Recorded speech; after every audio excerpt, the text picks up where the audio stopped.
Peuple du monde, nous nous tenons à un moment unique de notre histoire. L'arrivée de l'Internet et des réseaux sociaux a engendré une première dans la distribution de l'information. Pour la première fois, le peuple a les outils nécessaires pour s'instruire rapidement, à domicile, sur des sujets ignorés jusqu'ici par les grands médias et le système d'éducation. Et le pourquoi est évident. Pourquoi le fermier n'explique-t-il pas à ses vaches les bienfaits de la vie en liberté sans avoir à fournir du lait constamment? Cette révolution technologique de l'information a aussi permis au peuple de s'organiser plus rapidement que jamais auparavant. Les révolutions de l'Égypte, la Tunisie et l'Espagne ne sont que les premiers exemples. Cette nouvelle frontière digitale a aussi poussé les limites du monde quantique et les distances éloignées du cosmos. Et pourtant, l'Empire fait face à une crise, une récession globale, une pauvreté croissante, une violence étatique rampante, de la corruption en politique et la perte de nos droits et libertés. La solution proposée par les voies d'autorité est de continuer comme si de rien n'était, puis de travailler, de consommer, un peu plus pour relancer l'économie. En temps d'incertitude, il y en a qui cherchent à accroître la confusion pour s'enrichir aux dépens de nos insécurités et de nos parts.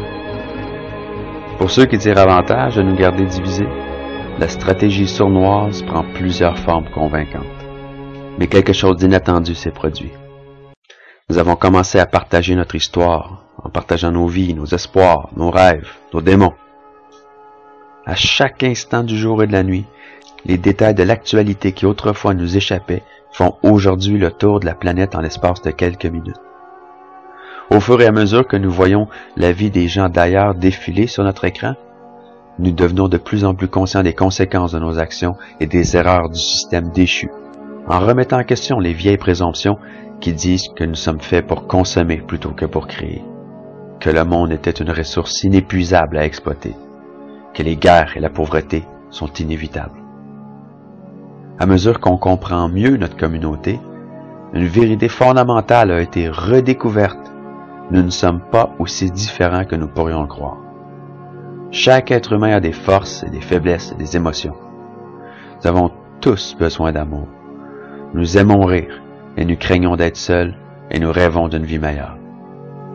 Mais vous devez créer cette vie meilleure. Vous ne pouvez pas rester assis à regarder la télévision ou à jouer à des jeux vidéo en espérant une révolution. Vous êtes la révolution.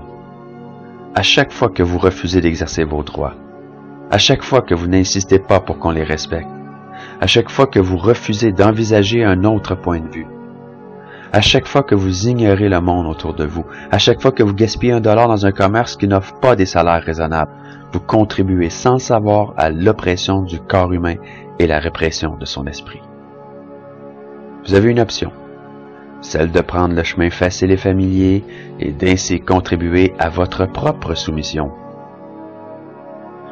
Ou bien de vous lever pour aller parler aux autres, pour ainsi créer un important changement durable pour la race humaine. C'est notre défi, mais cette révolution doit absolument se faire dans la paix. Ceux qui croient que c'est impossible, ils n'ont jamais vu le film Gandhi, puis n'ont pas regardé ce qui s'est passé en Égypte cette année en 2011. Nous devons édifier notre force et unité par nos idées, notre ingéniosité et créativité. Nous devons faire tomber les barrières qui existent aujourd'hui seulement parce que nous l'avons permis. Notre plus grand avantage sur les exploiteurs est que nous sommes si nombreux. Nous devons utiliser les outils qui sont mis à notre disposition, les ordinateurs, les cellulaires, les radios alternatives, jusqu'au porte-voix. C'est la première étape. C'est l'émancipation du 21e siècle. Un mouvement global pour créer un nouvel âge de tolérance et de compréhension, d'empathie et de respect. Nous devons passer ce message et exprimer nos désirs pour une existence plus humaine et compassionnée sur notre belle petite boule bleue. Et nous allons incarner ce changement immédiatement parce qu'au même moment où vous écoutez ce message, l'élite mondiale prend des mesures pour transformer l'Internet en un endroit moins ouvert et tolérant envers la libre expression.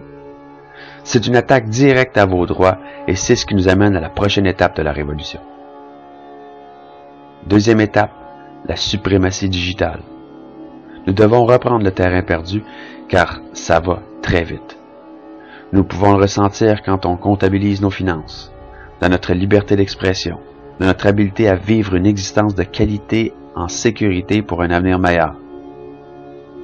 Malgré cette uniformisation générale, n'oubliez jamais que vous êtes spécial, peu importe comment ce système vous fait ressentir.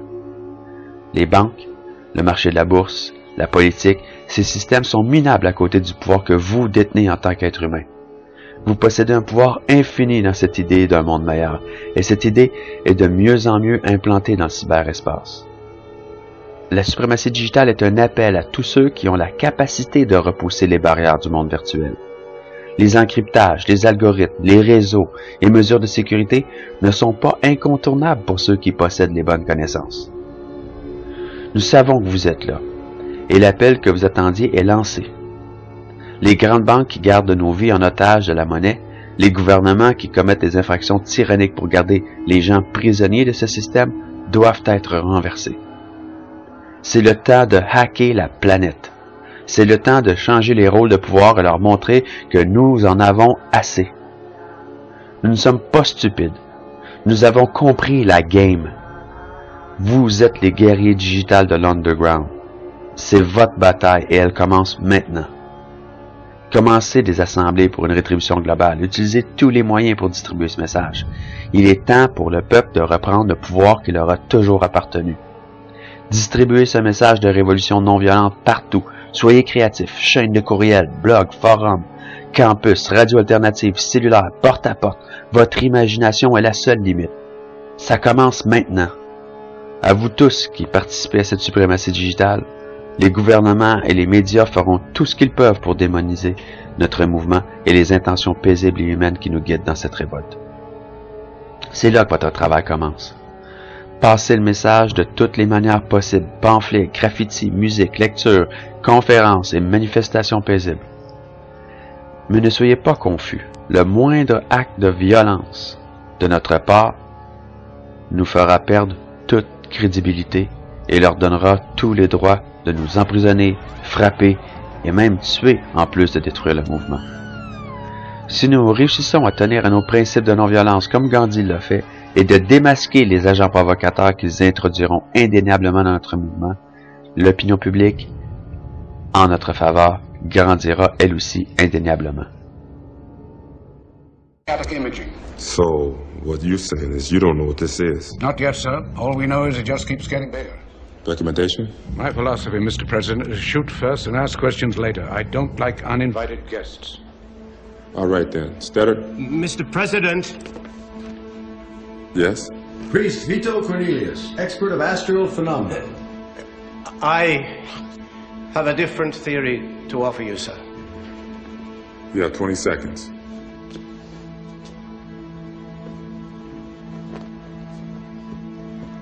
Imagine for a moment that this thing is not anything that can be identified because it prefers not to be.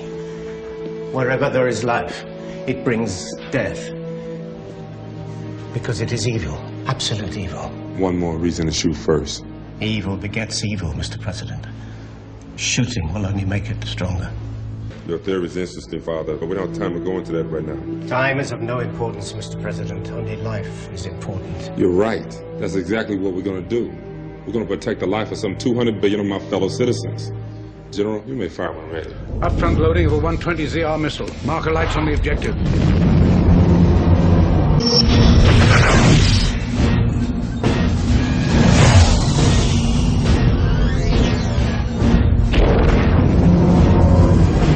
Stetter, what happened? Stetter, can you hear me? Stetter, what happened, Stetter? Did you destroy it? I'm about to, sir.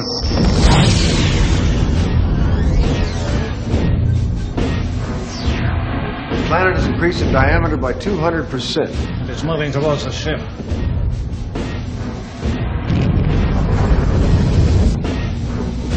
What do we have that's bigger than 240? Nothing, sir. Stetter, do you hear me? Get out of there. I don't want an incident. Do you hear me, Stetter? Get out of there. Can you hear me, Stetter? Listen. This is the president. That's an order. Do you understand? Do you hear me? out of there. Citizens, answer me. This remote is ready. Les tyrans ont besoin d'utiliser le terrorisme pour imposer leur vision politique et religieuse, comme le font les États-Unis, le Canada et la France au Moyen-Orient. La démocratie n'a aucunement besoin d'avoir recours à ces méthodes barbares, comme l'ont démontré les Égyptiens en février 2011. Même la non-coopération passive est beaucoup plus efficace que la violence. Nous devons répondre à la violence, comme celle perpétrée contre nous à Toronto pour le G20, d'une manière organisée et respectueuse de la vie de ces pauvres agents de la tyrannie vêtus d'uniformes de brutalité. Nous ne sommes pas des terroristes, nous sommes la résistance. La révolution est commencée, nous sommes le peuple, nous sommes un. Puissance au peuple, puissance à la résistance.